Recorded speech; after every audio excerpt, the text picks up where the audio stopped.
नमस्कार मित्रों।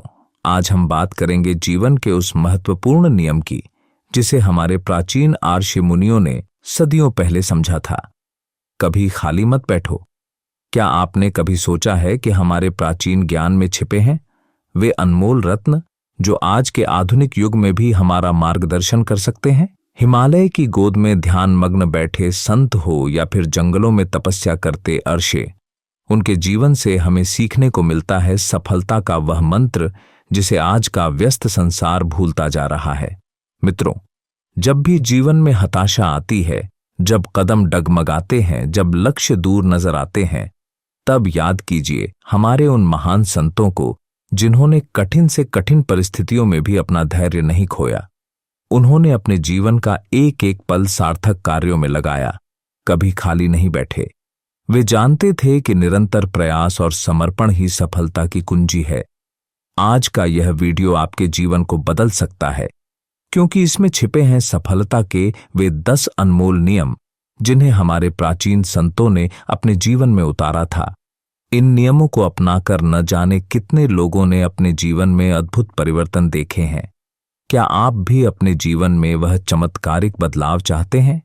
क्या आप भी जानना चाहते हैं वह रहस्य जो आपको सफलता के शिखर पर पहुंचा सकता है? इससे पहले कि हम आगे बढ़ें, मेरा आपसे अनुरोध है कि अगर आप जीवन में कुछ नया सीखना चाहते हैं, अगर आप अपने आप को निरंतर विकसित करना चाहते हैं, तो अभी इस चैनल को सब्सक्राइब करें और बेल आइकन को दबाएं ताकि आपको ऐसे ही प्रेरणादायक वीडियोस की सूचना मिलती रहे। हमारा लक्ष्य है आपको वह प्राचीन ज्ञान देना जो आज के समय में भी उतना ही प्रासंगिक है। आइए अब हम एक ऐसी कहानी में प्रवेश करें जो हमें सिखाएगी कि खाली न बैठकर निरंतर प्रयास करते रहने से कैसे हम अपने जीवन में अद्भुत सफलता प्राप्त कर सकते हैं। हिमालय की गोद में बसा एक छोटा सा गांव था, शांतिपुर। वहां के लोग सरल जीवन जीते थे, लेकिन उनके मन में हमेशा एक प्रश्न रहता था, सफलता का रहस्य क्या है? गांव से कुछ दूर एक गुफा में रहते थे महर्षि विद्यानंद। उम्र के 90 वर्ष पार कर चुके थे, लेकिन उनके चेहरे पर एक अद्भुत तेज था। लोग कहते थे कि उन्होंने जीवन के सभी रहस्यों को जान लिया है। गांव का एक युवक था, विशाल, महत्वाकांक्षी और प्रतिभाशाली, लेकिन असफलताओं से जूझ रहा था। कई प्रयास किए, परंतु सफलता उससे दूर भागती रही। निराश होकर एक दिन वह महर्षि विद्यानंद के पास पहुंचा। गुरुदेव, मैं थक गया हूं, हर प्रयास में असफलता ही मिलती है। क्या मेरी नियति में सफलता है ही नहीं? विशाल ने पूछा। महर्षि मुस्कुराए। बेटा, तुम्हारे प्रश्न का उत्तर मैं दूंगा, लेकिन उसके लिए तुम्हें मेरे साथ रहना होगा। क्या तुम तैयार हो? विशाल ने बिना हिचकिचाहट के हां कह दी। तुम्हारी पहली परीक्षा आज से ही शुरू होती है। आज से तुम कभी भी खाली नहीं बैठोगे। हर पल तुम्हें कुछ न कुछ करना होगा। ध्यान, अध्ययन, सेवा या फिर प्रकृति का अवलोकन। विशाल को यह नियम अजीब लगा, लेकिन उसने स्वीकार कर लिया।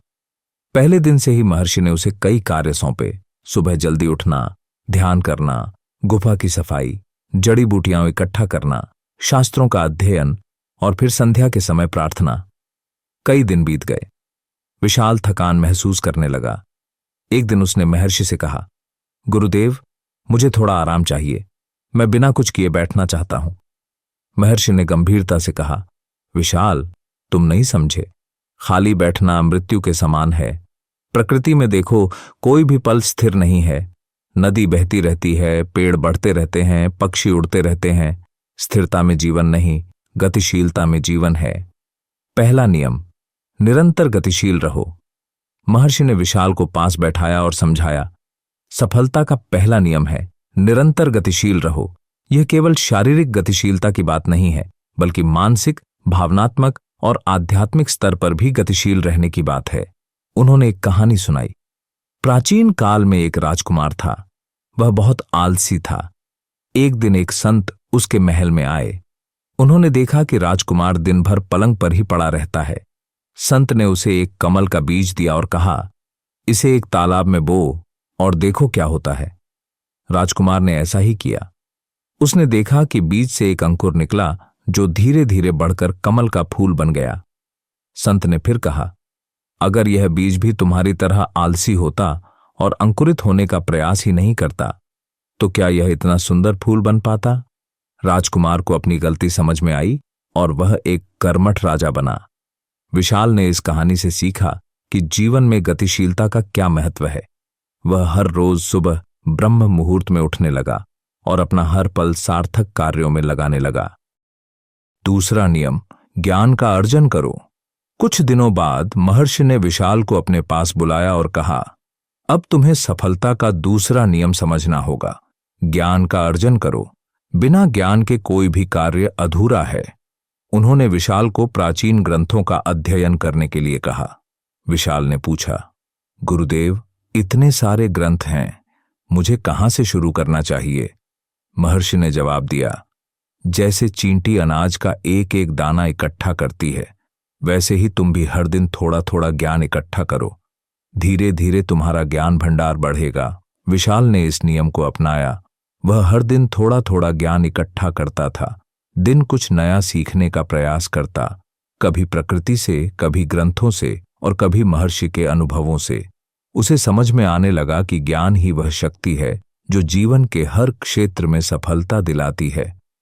महर्षि ने एक बार उसे बताया, ज्ञान सिर्फ पुस्तकों में नहीं होता, वह तुम्हारे आसपास हर जगह है।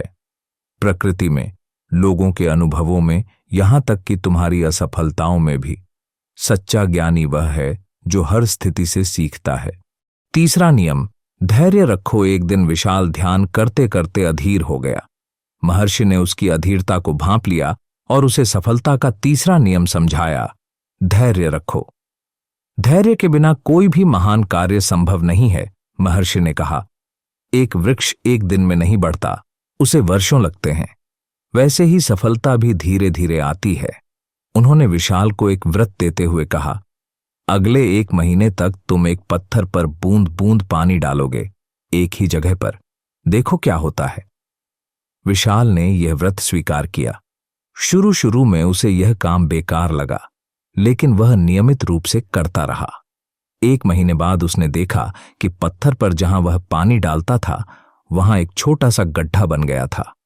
महर्षि ने मुस्कुराकर कहा, देखा विशाल, पानी की छोटी छोटी बूंदें भी अगर धैर्य के साथ निरंतर गिरती रहें तो कठोर पत्थर में भी छेद कर सकती हैं। यही जीवन का नियम है। धैर्य के साथ निरंतर प्रयास करो, सफलता अवश्य मिलेगी। चौथा नियम, अनुशासित रहो। महर्षि विद्यानंद का दिनचर्या बहुत अनुशासित था। वे हर दिन एक ही समय पर उठते, ध्यान करते, भोजन करते और सोते थे।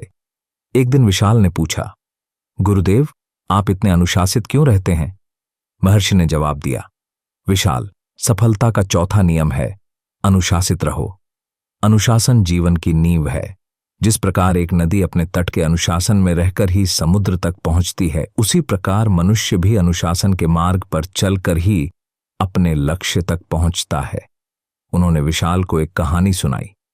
एक बार एक शिष्य अपने गुरु के पास गया और पूछा, गुरुदेव, मुझे संगीत सीखना है, कितना समय लगेगा? गुरु ने कहा, 10 वर्ष। शिष्य बोला, और अगर मैं दिन रात मेहनत करूं तो? गुरु बोले, फिर 20 वर्ष लगेंगे। शिष्य चकित था। गुरु ने समझाया, अनुशासन के बिना की गई मेहनत 2 गुना समय लेती है। विशाल ने अपने जीवन में अनुशासन लाना शुरू किया। वह हर दिन एक निश्चित समय पर उठने लगा, निश्चित समय पर ध्यान करने लगा और अपने सभी कार्य समय पर पूरे करने लगा। धीरे धीरे उसे इस अनुशासन के सकारात्मक परिणाम दिखने लगे। 5वां नियम, ईमानदारी से काम करो। एक दिन महर्षि ने विशाल को गांव में जड़ी बूटियां बेचने भेजा। उन्होंने कहा, जो मूल्य मैंने बताया है उससे अधिक मत लेना। विशाल ने ऐसा ही किया, हालांकि कई लोग उसे अधिक मूल्य देने को तैयार थे। वापस आने पर महर्षि ने पूछा, क्या तुमने अधिक मूल्य लिया? विशाल ने कहा, नहीं गुरुदेव, आपके निर्देश का पालन किया। महर्षि ने मुस्कुराकर कहा, तुमने सफलता का 5वां नियम सीख लिया। ईमानदारी से काम करो। ईमानदारी वह नींव है जिस पर सफलता का महल खड़ा होता है। अधिक लाभ के लालच में अगर तुम ईमानदारी छोड़ देते तो लोगों का विश्वास खो देते, और विश्वास ही वह पूंजी है जो जीवन भर काम आती है। उन्होंने विशाल को एक प्राचीन कथा सुनाई। एक बार एक व्यापारी था जो हमेशा सही तौल देता था। एक दिन सोने का व्यापार करते समय उसकी तराजू में एक अदृश्य धूल का कण आ गया, जिससे वह थोड़ा कम सोना दे रहा था। जब उसे इसका पता चला तो उसने अपने सभी ग्राहकों को वापस बुलाया और उनका नुकसान भरा। इस ईमानदारी से प्रभावित होकर राजा ने उसे अपना खजांची बना लिया। विशाल ने इस नियम को अपने हृदय में बसा लिया। वह हमेशा ईमानदारी से काम करने लगा, चाहे कोई देख रहा हो या ना। छठा नियम, सेवा भाव रखो। महर्षि विद्यानंद हर दिन गांव जाकर बीमारों की सेवा करते थे। एक दिन विशाल ने पूछा, गुरुदेव, आप इतने ज्ञानी होकर भी इन साधारण लोगों की सेवा क्यों करते हैं? महर्षि ने उत्तर दिया, विशाल, सफलता का छठा नियम है सेवा भाव रखो। सच्ची सफलता वह नहीं जो केवल स्वयं के लिए हो, बल्कि वह है जो दूसरों के जीवन को भी प्रकाशमय करे। उन्होंने विशाल को समझाया, दीपक अपनी रोशनी केवल अपने लिए नहीं जलाता, वह सभी को प्रकाश देता है। वैसे ही सच्चा ज्ञानी वह है जो अपने ज्ञान से दूसरों का जीवन आलोकित करे। महर्षि ने विशाल को 1 महीने तक गांव की सेवा करने का कार्य दिया। विशाल ने बच्चों को पढ़ाया, बुजुर्गों की देखभाल की और बीमारों के लिए जड़ी बूटियां इकट्ठा कीं। इस सेवा भाव ने उसके अंदर एक अद्भुत संतुष्टि और आनंद का संचार किया। उसे समझ में आया कि दूसरों की सेवा करने से मिलने वाला आनंद किसी भी भौतिक उपलब्धि से कहीं अधिक महत्वपूर्ण है। 7वां नियम, सकारात्मक सोच रखो। एक बार विशाल बहुत निराश हो गया। उसने महर्षि से कहा, गुरुदेव, मुझे लगता है मैं कभी सफल नहीं हो पाऊंगा, मेरी प्रगति बहुत धीमी है। महर्षि ने उसे एक खाली गिलास और एक जल से भरा जग दिया। उन्होंने कहा, इस गिलास को आधा भरो। विशाल ने ऐसा ही किया। महर्षि ने पूछा, अब बताओ, गिलास आधा भरा है या आधा खाली? विशाल ने कहा, आधा खाली। महर्षि ने मुस्कुराकर कहा, यही तुम्हारी समस्या है, तुम हमेशा नकारात्मक पहलू को देखते हो। सफलता का 7वां नियम है सकारात्मक सोच रखो। वही गिलास आधा भरा भी तो है। अपनी प्रगति को देखो, न कि जो अभी बाकी है। उन्होंने विशाल को एक कहानी सुनाई। एक बार 2 यात्री एक जंगल से गुजर रहे थे। एक यात्री हर कदम पर कांटों और कंकड़ों की शिकायत करता जा रहा था। दूसरा यात्री रास्ते में खिले फूलों को देखकर खुश हो रहा था। दोनों ने एक ही रास्ता तय किया, लेकिन एक के लिए वह यात्रा दुखदायी थी, जबकि दूसरे के लिए आनंददायी। विशाल ने इस नियम को समझा और अपनी सोच बदलना शुरू किया। वह अपनी छोटी छोटी उपलब्धियों का जश्न मनाने लगा और हर स्थिति में सकारात्मक पहलू देखने लगा। 8वां नियम, साहस से काम लो। एक दिन महर्षि ने विशाल को एक गहरी गुफा में जाने को कहा, जहां कोई रोशनी नहीं थी। विशाल डर गया और हिचकिचाने लगा। महर्षि ने कहा, विशाल, सफलता का 8वां नियम है साहस से काम लो। जीवन में ऐसे कई अवसर आएंगे जब तुम्हें अंधेरे में कदम बढ़ाना होगा, बिना यह जाने कि आगे क्या है। वही व्यक्ति सफल होता है जो इस अनिश्चितता के बावजूद आगे बढ़ता है। उन्होंने विशाल को एक प्राचीन वीर की कहानी सुनाई, जिसने अकेले ही एक पूरी सेना का सामना किया था, क्योंकि उसे अपने धर्म और कर्तव्य पर अटूट विश्वास था। विशाल ने साहस जुटाया और गुफा में प्रवेश किया। अंदर जाकर उसे पता चला कि वहां एक प्राचीन मंदिर था, जिसमें ज्ञान के अनमोल ग्रंथ रखे थे। महर्षि ने उसे समझाया, देखो विशाल, अगर तुमने साहस नहीं दिखाया होता तो इस अद्भुत खजाने तक कभी नहीं पहुंच पाते। 9वां नियम, संतुलित जीवन जियो। महर्षि विद्यानंद का जीवन बहुत संतुलित था। वे ध्यान भी करते थे और सेवा भी। वे शास्त्रों का अध्ययन भी करते थे और प्रकृति का आनंद भी लेते थे। एक दिन विशाल ने इस संतुलन के बारे में पूछा। महर्षि ने कहा, विशाल, सफलता का 9वां नियम है संतुलित जीवन जियो। जैसे एक पक्षी दोनों पंखों से ही उड़ सकता है, वैसे ही मनुष्य भी तभी उच्च शिखर तक पहुंच सकता है जब उसका जीवन संतुलित हो। उन्होंने विशाल को समझाया, शरीर, मन और आत्मा तीनों का पोषण आवश्यक है।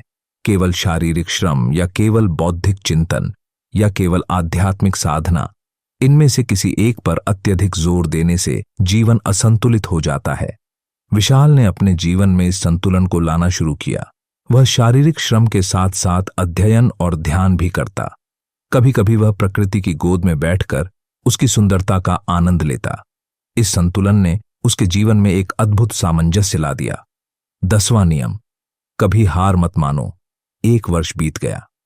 विशाल ने महर्षि विद्यानंद से बहुत कुछ सीखा था। वह अब पहले से कहीं अधिक आत्मविश्वासी, ज्ञानी और संतुष्ट था। लेकिन अभी भी उसके मन में एक प्रश्न था, क्या मैं अपने लक्ष्य को प्राप्त कर पाऊंगा? महर्षि ने उसे सफलता का 10वां और अंतिम नियम बताया, कभी हार मत मानो। उन्होंने कहा, विशाल, जीवन में अनेक बाधाएं आएंगी, अनेक असफलताएं मिलेंगी, लेकिन सच्चा योद्धा वही है जो हर बार गिरकर फिर उठता है।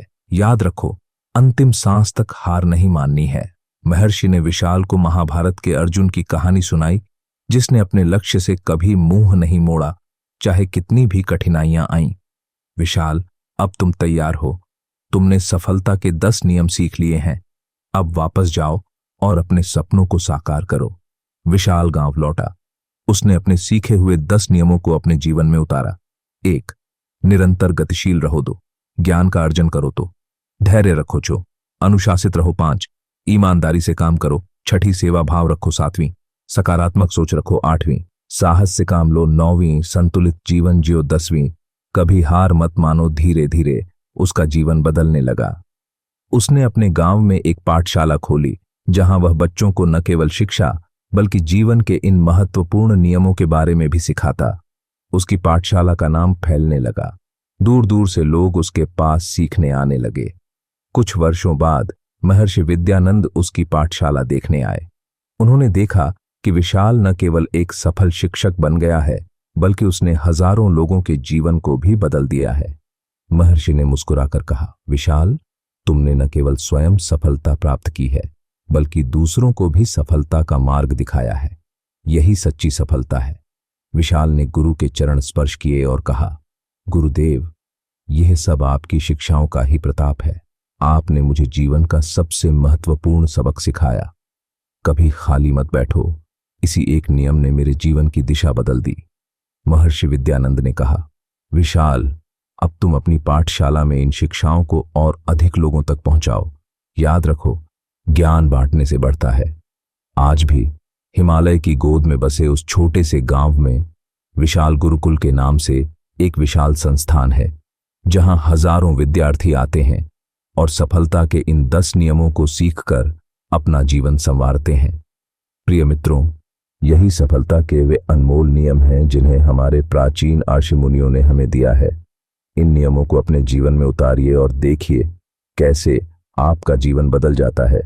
कभी खाली मत बैठिए। हमेशा कुछ न कुछ करते रहिए, सीखते रहिए, बढ़ते रहिए। याद रखिए, सफलता कोई मंजिल नहीं, एक यात्रा है, और इस यात्रा में हर कदम महत्वपूर्ण है। अगर आपको यह कहानी प्रेरणादायक लगी तो कृपया इस चैनल को सब्सक्राइब करें और अपने दोस्तों के साथ भी शेयर करें, ताकि यह ज्ञान अधिक से अधिक लोगों तक पहुंच सके। धन्यवाद।